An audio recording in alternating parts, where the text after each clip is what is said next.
इज्जत की बात करते हो तो सुनो साहब, रात को मच्छर भी पाँव चूमने आते हैं। आजकल वो बच्चे भी मोहब्बत कर रहे हैं जो 2 साल पहले वॉशरूम से आवाज देते हैं, अम्मी कर ली है।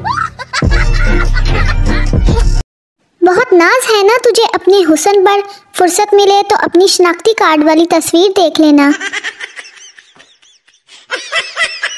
लड़कियों का दिल तब बुरी तरह टूटता है जब वो अपने जैसा सूट मोहल्ले की काम करने वाली को पहने हुए देख ले।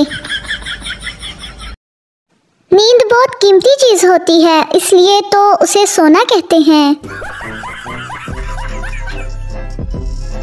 एक बंदे को फांसी की सजा हुई। जज ने पूछा, कोई आखिरी ख्वाहिश?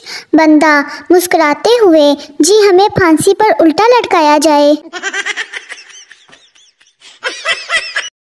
लड़के तो दोज़ख में भी एक दूसरे से कहेंगे, यार इब्लीस की बच्ची देखी। इंसान की आंखें तब खुलती हैं जब वो सोकर उठता है। शुक्रिया।